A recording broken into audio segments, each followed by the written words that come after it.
Last thing, finally, as part of our commitment to transparency, I wanted to let you know that the president was tested for COVID-19 this week. COVID-19 was not detected. He's tested every 2 weeks as a part of regular screening. Darlene, why don't you kick it off? Thank you, Jen. A couple of questions on the infrastructure bill. Can you give us a sense, now that the president has announced the details, what comes next from the White House in terms of travel by the president or the vice president or any other members of the cabinet in terms of selling the plan? And will we see something similar to Elvis here for the COVID bill? Well, I think you can certainly expect that the president, the vice president, will be involved in making calls, doing outreach, communicating with members of Congress, with governors, with elected officials, and of course with the American people.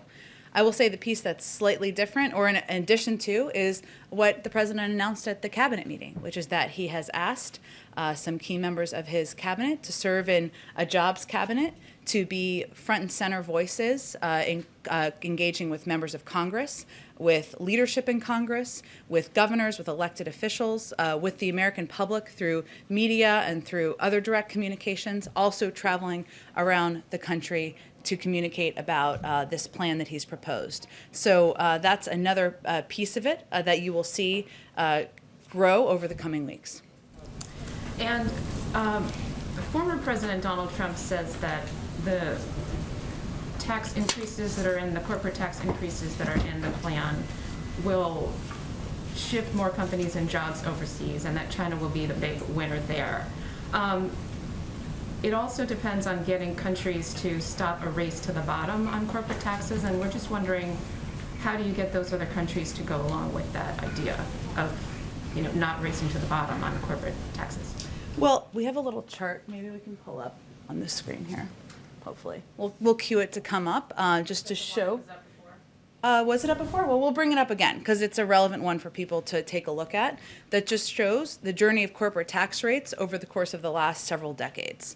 The fact is the corporate tax rate at 21% is lower than it has ever been in the past. What we're talking about is raising it to 28%, which is lower than it's been in the past several decades for most of that period of time. And it goes back to a rate that was the case during part of the Bush administration. See, as you can see here. Now, during the 60s, it was up over 50%. Obviously, that's incredibly high. And it's gone down progressively. And it was in the mid-30s, as you can see, through about 2015 or right before then.